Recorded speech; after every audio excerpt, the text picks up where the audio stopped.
Diskurtso nolaiteko politiko bat osatu zuten, monarkiekin, inguruko monarkiekin zuten harremanetarako, eta diskurtso hortan ere pixkat islatzen da, haien mentalitatea.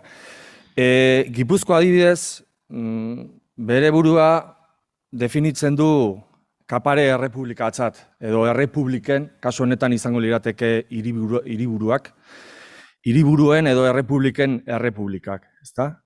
Eta Bizkaian kasuan naiz eta jaurgoa izan, hildo beratik errepublika moduan definitzen du bere burua, ezta? Bi kasuetan, gainea bertako biztanleen noblezia berekoa dutela, aldarrikatzen dute, ez errege batek emana, eta alde hortatik bere burua jende askeetzat ematen dute. Eta hortarako jotzen dute tubalismoa izena hartu duen diskurtso batera, ezta? Zein da diskurtso hori? Noeren iloba edo Judeatik etorri zela eta nolabait bukatu zuela Pirinio inguruan. Hori Ximenez de Arradak, nafar batek Gaztelako erregearen zerbitzupean sortu zuen diskurtsoa da, gero etorriko da Garibai eta esango du Pirinioetan ez, zehatz-mehatz Bizkaian, eta hortik sortzen da, ez? Orduan, gauza zer da, nolabait tubalismo hortan edo tubalen leinukoak izateagatik, kapare libreak direla esaten dute. Ez hori bakarrik gaina, Penintxu Iberiarreko lehenengo biztanleak. Eta are gehiago benetazko kristauak. Eta hori baliko die, aldarrikatzeko beraiek direla kristau zarrak, ez direla inoiz arraza maltzurrekin nahastu. Eta hortik eratortzen dira beste idei batzuk. Azken batean, beraiek esaten dutena da hori, kapare libreak direla, eta hori oso barneratuta dute, ikusiko dugu moduan. Eta monarkia hispanikoara gehitu direla. Hau da, ez direla inoiz konkistatuak izan, baizik eta bere kabuz, bere borondatez gehitu direla monarkia hispaniko konposatu hortara. Horrek aldi berean, ikusiko dugu moduan, jarrera kontra jarriak eskaintzen dizkigu, ezta? Pertsonai berberak ikusten ditugu ongi egiten edo gaizkia egiten. Gaur egun, kontsia dezakegun gaizkia egiten, ezta? Orduan, batetik bestea pauso bat badago, pausoa bakar bat dago. Ez dago diferentzia hondirik egia esan. Horiek normalean kitatzeko, heriotza garaian, etortzen dira testamentuak, gutunak, eta Elkanoren testamentuaren bidez hori ere ikusiko dugu. Esan dugu moduan, nortasun diskurtso bat eta muga diskurtso bat sortzen da, eta ia foru ezabaketa arte mantenduko da leloa izango da Euskaldunek muga, monarkia hispanikoaren, baita Frantziaren kasuan ere, muga babesten dutela, eta horren truke privilegio batzuk eskuratzen dituztela. Hau da, binomioa izango litzateke hori, ez? Privilegioak mugaren defentsaren truke. Kasu hortan, eta askotan esan da, provincias exentas. Hau da, Euskal Herriko lurraldek ez zuten hainbeste zerga ordaintzen. Bai, hori egila da, salbuestutak zeuden, edo zor gutxiago ordaintzen zituzten, baina trukian nolabait muga defendatzen zuten. Eta zergatik erregeari zordutako zerbitzu militarra, auxilium, edo deritzan hori feudalismon garaian ezarritako hori. Orduan, alde hortatik, kontsia ditzakegu Bizkaitarrak eta Gipuzkoarrak gerrazaleak. Bakititzau potoloa ematen duela, ez dut esan nahi gerra maite zutela, baizik eta gerrataz profitatzen zirela. Eta beraiek kontziente zian hortaz. Hau da, bere privilegio guztiak mugaren defentsatik zetorrela. Hasiera batean, Nafarroan zeudenean gaztelaren aurka, gero gaztelara inkorporatuak izango direnean Nafarroaren aurka, Ingalaterraren aurka, pasa dezakezu mesez? Frantziaren aurka. Batez ere, 15. mendetik aurrera, erregerrin katolikoen politika berriaren ondorioz, Frantziaren aurka izango da etsaitasun nagusiena.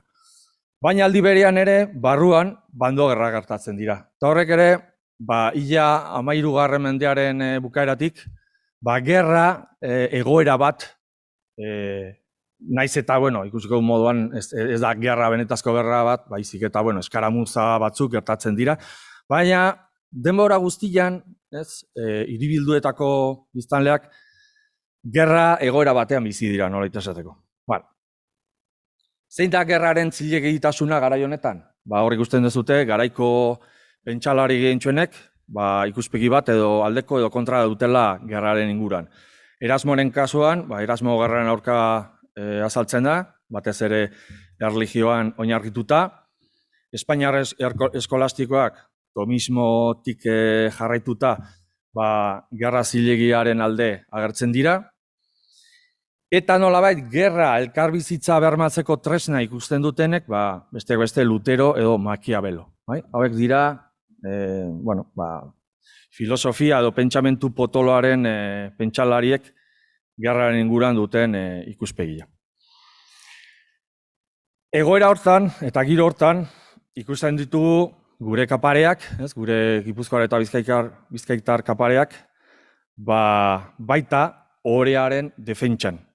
Norberaren ohorearen defentsan. Batez ere, kaparetasun unibertsala hobesten denean, 1527 aurrera, eta ingurutan, odol garbitasuna eta odol ustuketa justifikatutak ikusten dute, eta hortarako, violentzia erabiltzea. Bere ohorea, nolabait, minduta edo izan delako. Eta gaina, kaparetasun horrek, eskubidea ematen dile armak gainean eramateko. Inkluso apaizak. Hor Tolosako artxiboan ikusi ditzakegu olako asko. Nola apaizek ere aldarrikatzen zuten kapareak zirela eta armak zerabilten. Eta inkluso kasu batzutan, oso aparteko kasuak dira, baina baita esklabu beltzak. Saiatuko dira armak eramaten. Gero jipoituak eta zigortuak izango dira, baina saiatu bintzat, saiatu zian. Hori da, nolaitez, giroa. Pasa hurrengora mesez? Zientzaren inguruan, hemen aipatu da, ez da, zientzaren garapenaren garai, nahiko deigarrian gaude, ez da, eta esan dezakegu, momentu honetan, 16. mendeko zientzia esperientzian oinarritzen dela. Garai batean esaten zen, gehien bat, arkikuntza potolo eta berezioek izan zirela, zientzia irautza eragin zutenak, baina gaur egun, historialari eta ikerlari gehientsuenek esaten dute, mundu osoan, edo inguru oso zabal batean, esperientzian oinarritutako prozesu bat izan zela, ez da? Espainiar humanismoaren kasuan, gaur egun badakigu oinarrien artean, batez ere kritika filosofikoa eta jarrera eszeptikoa izan zela oinarritako bat. Kontutan izanik ere, garai honetan zientzia eta magiaren artean oso alde gutxi dagoela. Hori ere ikusi daiteke, nola zientzian aritzen diren batzuk ere, gaur egun kontsia ditzakegun magiazko jardueretan ere aritzen zirela. Nondik dator hau? Prozesu oso luzea da. Eta batez ere, 13. mendearen erdialdetik aurrera sortuko da, prozesu guzti hau, adibidez Crosbyk ikertu zuen bezala. Eta bi zutabe izango ditu zientzaren garapen honek, 1250 aurrera. Batez ere, Europako ekialdean, mendebaldean emango dena. Alde batetik, perspektiba kualitatibo batetik, perspektiba kuantitatibo batera pasako da. Batez ere, mundua interpretatzeko eran. Eta hortarako ezinbesteko izango da matematika. Baina matematika arabigoa. Kasu honetan, esan dezakegu ikuspegia ezin dela eurozentrikoa izan. Baizik eta onartu behar dugu, Europan emandako aurrera pauso horiek asko zor dietela Asiari eta Arabiar munduari. Eta beste aldetik, teologia eta filosofian arlotik, San Agustin hildoko neoplatonismoa edatuko da. Eta horrek ekarriko digu erlatibotasuna. Hau da, zientziarako oinarri basikoena, ezta? Eztabaida, zalantzan jartzea. Bueno. Espainiaren kasuan eta Portugalen kasuan, kosmografia eta naturaren historia izango dira tresna, garatu ziren tresna nagusienak, batez ere 16. mendetik aurrera. Eta zientzia goiztiar honetan, adituek esaten diguten moduan, batez ere kosmologian eta astronomian oinarrituko da. Asia eta Europako kulturen arteko elkartzeak, batez ere botanika eta kartografiaren garapena ekarriko dute, hain zuzen ere artisauei esker, ez izen potoloi esker. Eta zeintzuk dira artisau hauek? Gure marinelak, gure nabigatzaileak, baita, adibidez, kontratazio etxerako lana egiten duten jakintxu horiek edo kosmografo horiek. Zergatik, nabigatzaile edo marinel horiek egiten zituzten espedizioa egin ondoren ekartzen zituzten datu berriak, errege patroian sartzen zuten edo mapa berrietan sartzen zituzten eta horrek laguntzen zuen aurrera egiten. Esan bezala, zientzia garapen hau ez da leku bakar batean ematen. Zientzia geografiari bati buruz hitz egin behar dugu. Eta leku ezberdinetan ematen diren garapenak bultzatu zuten garapen orokorroi. Espainiaren kasuan esan dugun moduan, garatuko diren zientzia arloak izango dira batez ere kartografia, navigazioa eta historia naturala. Nolabait, badaude autore batzuk honi deitzen diotela artisau epistemologia. Eta artisau epistemologia hau izan zen benetan 17. mendeko zientzia irautzaren oinarria. Hortan oinarritu zen. Aurrera mesedez. Zeintzuk sartu zuten hau guztia gurian? Hau da nire hipotesietako bat. Saiatuko naizena pixkat egiaztatzen. Eta da, Euskaldunek eta Frantziskotarrek duten harremana, eta lotura.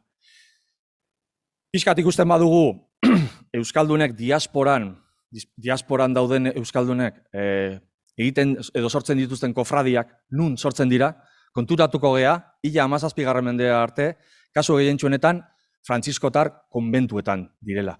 Hori zergatik, alde batetik izan daiteke, Frantziskotar Euskaldun asko daudela kanpoan, eta hor badago lotura bat, ez? Baina bestetik ere, nire hipotesi hori da pentsamentua. Oso ondo oinarritzen zela Euskal merkatari, nabigatzaile eta marinelen pentsamentuarekin. Frantziskotarrak izan ziren neoplatonismoaren edatzaileak mendebaldean, eta Espainian kasuan ere, eta uztartu zuten kristautasuna eta neoplatonismoa. Esan bezala, Euskal diasporan dauden Euskaldunak, kasu gehientsuenetan, sortzen dituzte bere kofradiak Frantziskotar konbentuetan, 17. mendera arte. Gero ja Agustinotarrekin arituko dira, eta beranduago jesuitarrak etorriko dira. Baina hori beste gauza bada. Eta hori ikusten dezuten moduan, Sevillan, Liman, Mexikon, Arequipan, Veracruzen, sortzen dituzten kofradiak, kasu guztietan sortzen dira Frantziskotar konbentuetan. Eta kasu askotan, Arantzazuko amaren izenien, adbokazioan. Hori kuriosa da. Noiz aiatzen da Frantziskotarren ordena Euskal Herrira? Ematen du lehenengoa dela Gasteizko konbentua.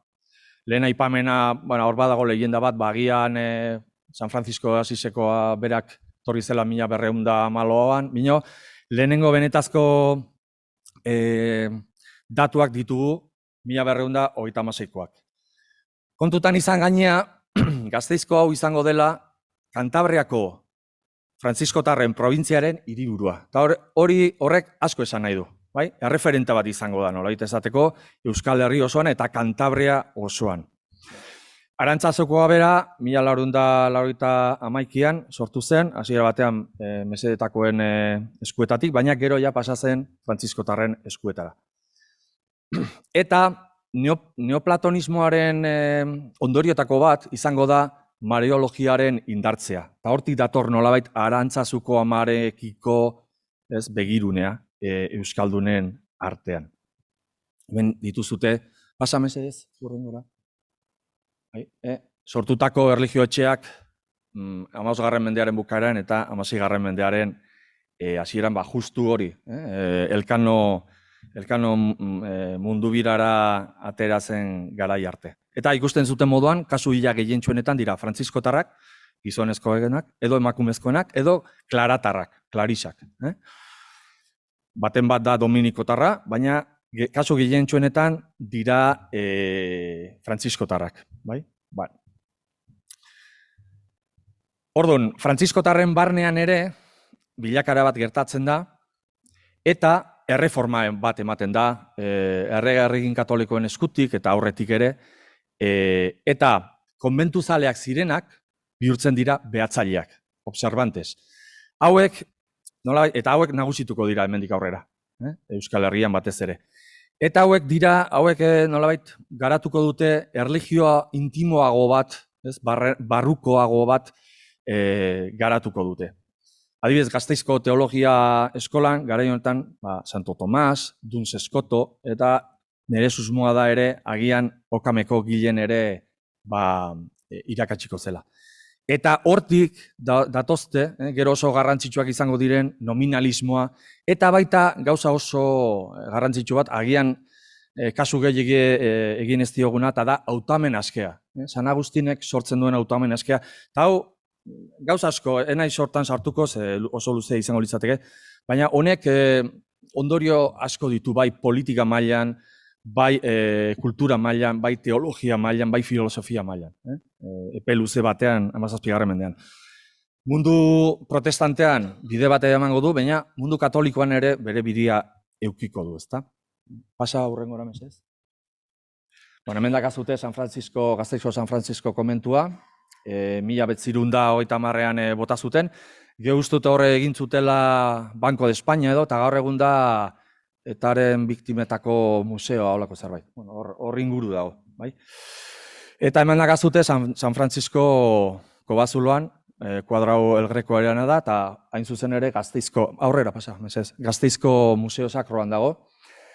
Eta ez da oso ondo ikusten, baina kaputxinotarren arropak ditu, kaputxinotarrak ere dira San Franciscotik eratorriak, eta gero soka bat daka, eta soka horietan 3 korapilo. 3 korapilo horiek irudikatzen dituzte frantziskotarren botoak, bai? Pobrezia, unitasuna eta audientzia. Eta hori da, ikusiko du moduan, Euskal merkatari ere erakartzen diena frantziskotarren gandik. Aurrea, hurrengora. Bueno, orduan, ze lotura dute frantziskotarrek merkatarien abietzalekin? Frantziskotarrak merkatarien alde agertzen dira denbo guztian. Beraientzat ezinbestekoak dira. Hiriak eta merkatariak dira garaiko zibilizazioaren oinarria. Eta beraiek, nolabait, naiz eta hau pixkat paradogikoa da, zegizuten moduan frantziskotarrak pobrezian eta aberastasunaren errenuntzian oinarrituak zeuden, baina komertzio eta bidezko irabazien legitimazio etikoa garatu zuten. Hau da, sortu zuten etika ekonomiko bat. Eta etika ekonomiko horrek bi zutabe zituen. Fraternitas, San Francisco pixkat garatu zuena, eta bestetik ere filia. Fraternitas izango da oinarria, eta filia horrek laguntzen du merkataritzan konfiantza. Ingelesek deitzen dutena trust. Trust edo konfiantza. Baina aldi berean ere sortzen dute muga moduko bat, eta hori da immunitas. Batez ere zeinen aurka, judutarren aurka, eta lukurreriaren aurka, nolaita esateko. Fraternitas horrek elkartzen ditu merkatariak, filia ere, konfiantzan bidez, baina immunitas horrek nolabait merkatari onaren irudia garatzen du. Eta kasu hortan, kanpoan uzten du lukurreria. Orduan, judutarrak eta tamalez ere pobreak pixkat aldenduak geratuko dira hortaz. Ematen du kontraesan bat, baina ez da hainbestekoa. Orduan, frantziskotarrek aberastasuna, aberastasuna baino gehiago ez, merkatarien papera goraipatzen du. Merkatariek aberastasuna muguriazten dute, birbanatuz, eta metaketa eragotziz. Nolabait guztien ongia bilatuz. Eta hori da beren helburu nagusina. Orduan, merkatariek behatzaileen zorrostasuna, bakea, bertute zibikoa, herrixearen ekonomia morala, ekonomia etiko eta espirituaren nobletasuna maite dute. Eta hori da erakartzen zaiena, haiengan. Eta baita, ituna ulertzeko bide berri hori. Behatzaileek sortu duten bihotza erabiliz jangoikora ailatzeko arrazoia baino. Eta hori gehiago gustatzen zaie.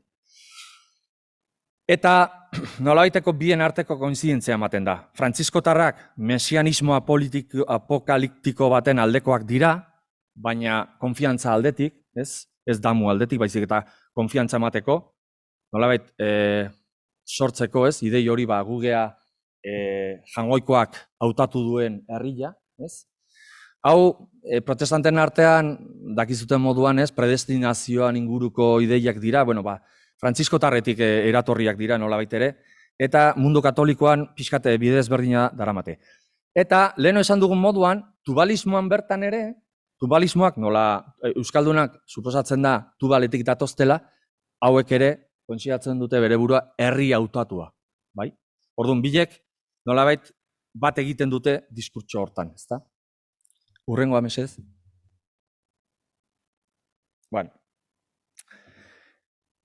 Frantziskotarrek sortzen dute merkataritza zuzenaren ideia, ezta? Irabaziak bai, baina gizarteratzen badira. Gizartera bueltatzen badira. Etika ekonomikoaren baloreak sustatzen dituzte, besteak beste barkatu, aberastasun moderatua, eta zentzuzkoa, justizia, karitatea, gizartearen ordenare, alde, agertzen dira, eta baita zekenkeria, lukurreria, oparautasuna, iruzur eta gehiegikerien aurka. Nolabaiteko balantza hori mantentzen dute. Frantziskotarrak dira merkatuaren espiritu modernoaren aintzindariak, herri banketxeak sortzen dituzte, baitetxeak, eta aldi berean ere, okameko gilen edo duntzeskoto bezalako pentsalariek sortzen dute prezio eta balio zilegiaren edo txamponari buruzko lehen hausnarketak, ezta? Orduan, bereentzat benetako aberastasuna ez dago metaketan, diru metaketan, baizik eta banaketan, Eta hor ikusiko dugu nola lotzen diran gure merkatarikin eta hain zuzen ere elkanorekin. Horren aplikazioa gehien bat testamentuetan eta gutunetan ikusi dezakegu. Giza batez ere, nolait hiltzerakoan, testamentuaren bidez, giza oreka eta harmonia eta gobernu ona berriro orekatzeko aukera ematen da. Horregatik esaten duen askotan kontraesankorrak direla, bizitzan izugarrizko astakeiak egiten dituztez, gure ikuspegirako, baina gero hiltzen direnean badute aukera horiek nolabait zorro horiek kitatzeko, ikusiko dugun moduan. Eta sortzen dute, sortzen da merkatari ideal baten eredua. Eskuzabala, bere dirua hiriaren eta pobren zaintzan inbertituz, eta horretarako elizak, ospitaleak, umezurtz etxeak, enparantza publikoak, artearen patronazgoa edo zor publikoan inbertitu egiten dute. Eta modu hortan, orekatzen dute, sortu dituzten aberastasunak eta gero banaketa horri. Aurrera mesez. Beste aldetik dago Euskaldun kaparetasun unibertsala, esan dugun moduan, nolabait ikusiko dugun moduan Euskaldunei askatasun irudia ematen diena, bere burua jende asketzat ematen dute, kapare asketzat ematen dute, eta hori prozesu bat da, beti esaten da, 1527an hobetsi izela, Bizkaiaren kasuan, Gipuzkoaren kasuan luzeago izan zela, baina gauza da, noiz hobetsi zen, eta beste bat da, eurek, Gipuzkoarrek eta Bizkaitarrek, ze sinisten zuten. Eta hauek, garbi dago sinisten zutela kapari zirela. Baina ja, 10 mendetik. bai? Adibidez, 1380tik Bizkaian eta 1387tik Gipuzkoan, kaparetasun unibertsala aldarrikatzen dute bertako erakundek, bai? Orduan, hori sustraitzen juten da, herrixieran artean ere. 1500ean, adibidez, Sevillan bizi ziren euskaldun asko, haien artean bizkaitarra, baina baita gipuzkoarrak, eskatu zioten erregeari bere kaparetasuna hobestea, ze karo, Sevillan behartzen zieten zerrak ordaintzen, eta erregeak hobetsi zien. Hau da, kontxeatu zitun kapare moduan. Gero, 1524, hau da, justu kontestu honetan ere, Sevillako euskaldun askori ere kaparetasuna Valladolidko txantzilerian hobetsiko zaie. Hau da, Sevillan bizi diren horiek, haien artean gure Elkano, ikusten zuen, hango euskaldun batzuk kapareak zirela, orduntza izango zuten, nik ere kaparea naiz, noski, ez? Naiz eta hobespena euki ala ez, baina pentsamendu hori bazuten, bai? Bueno, orduan, horrek zertan laguntzen du? Bere dute kontzeptu zabal eta aske bat, ezta? Eta nolabait merkataritzan laguntzen diena, bai? Nortasun eta muga diskurtsuei esker, ez naiz hortan sartuko, oso luze izango litzateke, baina modu batean esaten dutena da, gu lurralde pobrea gera, eta bertan bizirauteko behar ditugu kanpoko gaiak, horni gaiak. Orduan, erregeak, eta hori eskatzen diote, binda berriz, eman behar digu merkataritza askatasuna. Hau da, kanpotik gaiak ekartzeko, guk produzitzen ez ditugun gaiak kanpotik ekarri, baina zergak ordaindu gabe. Horrexegatik aduanak barruan nengo dira, ez kostaldean. Hori zerren truke? Lehenago aipatu dugun muga defentsaren truke. Zergatik ematen ziren erregeak? Erregeak behar zituelako. Euskaldunek ematen zizkion itxasontziak, marinelak, soldaduak, armak, burdina, ez? Orduan, ezinbestekoa zen berarentzat. Gainea, kaparetasun unibertsala esatzen danean, bando gerren amaieran ostean, horrek ezarri zuen berdintasun juridiko eta askatasunaren, nik esaten dut mitoa. Mitoa, azken batean beraiek sinisten zuten. Egia izan ala ez, berdin da. Ze beraiek sinisten zuten, eta hori aldarrikatuko dute behin da berriz. Eta hori da, hain zuzen ere, bere garapen ekonomikoaren oinarrietako bat, edo oinarri nagusiena. Bituz esaten duen Bilboko kontseilatuak 1552an. Askatasuna duten herriak dira nagusitzen diren bakarrak. Bueno, orduan, oso sustraituta dute hori ja. Bueno, euskaldunek bere burua nobletzat jotzen dute, eta zer da noble izatea? Titulo bat edo eskuratzea baino, gero aipatu ditugun kapare horietako askok, noble tituloak eskuratzen saiatuko dira. Baina bere burua zuten nobletzat. Zer da noble izatea garai hortan? Zintzoa izatea, ohorea, defendatzea, egia zalea, bertuta izatea, ausardia, eta leiala izatea. Hau lotzen da leheno aipatu dugun trust hori, ez? Kreditua eta konfiantza. Kreditu hitza dator gaur egun aplikatzen diogu diruari, baina garaian da kredere, sinistu. Osea, zugan sinisten dut, hoi da konfiantza, hoi da trust hori. Bueno, merkatarien eta frantziskotarren lotura, inkluso, bitu, eriotzaraino eramaten da. Eta hau, bueno, lehen lagun batek kontatzen zian bere aitona ere habito horrekin hilobiratu zutela. Frantziskotarren habituarekin hilobiratu zutela. Orduan, euskaldunak, bai diasporan daudenak eta bertan, normalean hilobian frantziskotarren edo klarisen arropekin hilobiratuko dira 16 eta 18. mendean. Hau da, 18. mendean ere, naiz eta jesuitak eta ordurako ja oso zabaldutak egon, oandikan lotura hori mantentzen da. Zertarako hilobiratzen dira arropa horiekin? Batez ere, leheno kuadroan ikusi ditugun boto horiek aldarrikatzeko, ez? Gehien bat, pobrezia eta humiltasuna. Gu pobre eta humil bezala agertzen gera jangoikoaren aurrean. Nolai, gure zor guztiak kentzeko. Bueno, eta bukatzeko, Elkano eta bere testamentua nire ustez ekaik ere jorratu zuen bere lanean, baina ni beste hildo batetik jo naiz. Eta nolait, Elkanoren testamentua da, oain arte esan ditudan guztiak frogatzen duena, nolait esateko. Hau da, Elkano kaparea zela, Elkano jainkozale, merkatari edo nabigatzale jainkozale eta erruki hor zela, eta baita humanista. Batez ere, zientzia edo zientziaren irakurketa gaitasun hori zeukala. Bueno, maila sozialaren inguruan, kaparea zela, nik uste dut ez dagoela zalantzarik.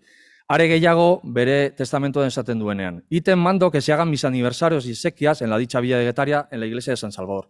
Según ea persona de mi estado, en la huesa donde están enterrados mi señor padre y mis antepasados. Mi estado, ¿qué estado es ese? Bueno, kaparia naiz, ez? Kaparia naiz. Bestela ez luke hori aipatuko. Gaina kontutan izanik, Gartzia Fernandezek Getaia 15. mendean inguruko ikerketan ondorioz, badakigu elkanotarrak zergak ordaintzen zituztenean oso maila altua zutela. Orduan, hori da bere estado, bere maila ekonomika, baina baita bere giza maila. Pertsona jainkozale eta errukior hori nola frogatzen da? Lehen esan dugu moduan, emandako esekiak eta urtekoen bidez. Eta ikusten dugu, ia gehientsuenetan, naiz Gipuzkoan egon edo kanpoan, diasporan edo beste lekuetan, normalean beti, manda horiek dijuztela Frantziskotarren konbentuetara. Hor dituzute Alakenteko adibidez, Santa Veronika, Klaratarren konbentua da. Edo Akuruñako Frantziskotarren konbentua. Eta gero beste batzuk aipatzen dira, Sasiolakoa adibidez. Hor ikusten da argi eta garbi leheno aipatu duguna. Baituak ere, baituentzat ematen da dirua, segun geratutako Andres San Martin lagunarentzat, edo baita musulmanek baitutakoentzat. Eta pobrentzat ere mandak bialtzen dira. Getariko San Anton mendian kokatuta zegon San Lazaro komentuarentzat, edo Hiribilduko ospitalentzat eta herriko 30 pobrentzat. Nolabait, bere zorrak kitatzeko. Hau da, nolait merkatari errukior eta jainkozale izatearen froga. Eta pertsona humanista eta zientzazale zela, kontutan ikusi behar dugu, bere testamentuan argi eta garbi aipatzen direla bi nabigaziorako liburuak eta esfera bat. Ziurrenik, Badajoz eta Elbasen egontzanean, beste adituen artean, erakutsiko zitula. Leheno aipatu dugun, bere nabigazioekin eskuratutako datu berri horiek, esfera hortan, jarriko zitut, eta ziurrenek ere liburuetan, jungo zan, zuzentzen, liburuetan esaten zena eta bar. Beraz, esan dezakegu Elkano pizkundeko gizona zela, eta horrekin, hortan ekairekin bat nator, ziur. Ze bi liburu zitun, bat da Abraham Zakutoren, pasa mesedez? Barkatu. Bat da Abraham Zakutoren almanaka, pasa mesedez? Hau duzue, aula batzuk eta bar, eta hor jutentzian apunteak egiten, notatxoak edo glosak egiten. Unatzera, mesez. Eta beste liburua zen astrologia, astronomia liburua. Kosmologia aristotelikoa eta astronomia Ptolomeokoaren arteko sintesi bat izaten zen, eta eskarmentuak eta zeroren behaketak eragindako kalkulo matematiko askorekin. Pasa dezakezu bi, mesez? Hau da, bai? Hau, 13. mendeko obra da, baina gero, juntzan pixkate zuzentzen eta barrekoak, bai? Uste dugu, liburu hori izango zela, Tratado de la Esfera, compilado por el maestro Johann Sacrobosco, berriro argitaratu izan zen 1987 hori esaten du adibidez Tallafigok, edo bestela Tablas Astronómicas de Alfonso de Córdoba. Eta horiek dira bi liburu horiek. Horietako bat, eta aurrekoa, Zakutorena, Elkanok zitun. Hain zuzen ere, bere laguna Andres San Martin emandakoak, utzitakoa, baina, noletzan voltatu, ez izkilon voltatu. Baina bere mandetan esaten du, que se le devuelvan estos libros Andrés de San Martín. Andrés de San Martín zan kosmografoa. Eta, padroi errealean aritutakoa eta barrekoa. Bukatzeko. Nik uste dut, dudik gabe, Elkano pizkundeko gizona zela. Eta lehen aipatu dugun, mundua perspektiba kuantitatibo batekin neurtzen zuen horietako zela. Nolabait, perspektiba kualitatibo batetik, kuantitatibo batera, pasa ziren mendebaldeko horiek, eta euskaldunak ere hor barruan sartu ditzakegu. Beraz, nik uste dut bete-betian, gure euskaldunak, gure marinelak pizkundeko bihotzian sartu ditzakegula inongo dudarik gabe. Badakite honek agian sortuko duela eztabaida eta netzat historiali moduan uste dut nahiko garbi dagoela eta bueno, Elkanoren testamentua frogatzen du, horren froga da. Ni esker.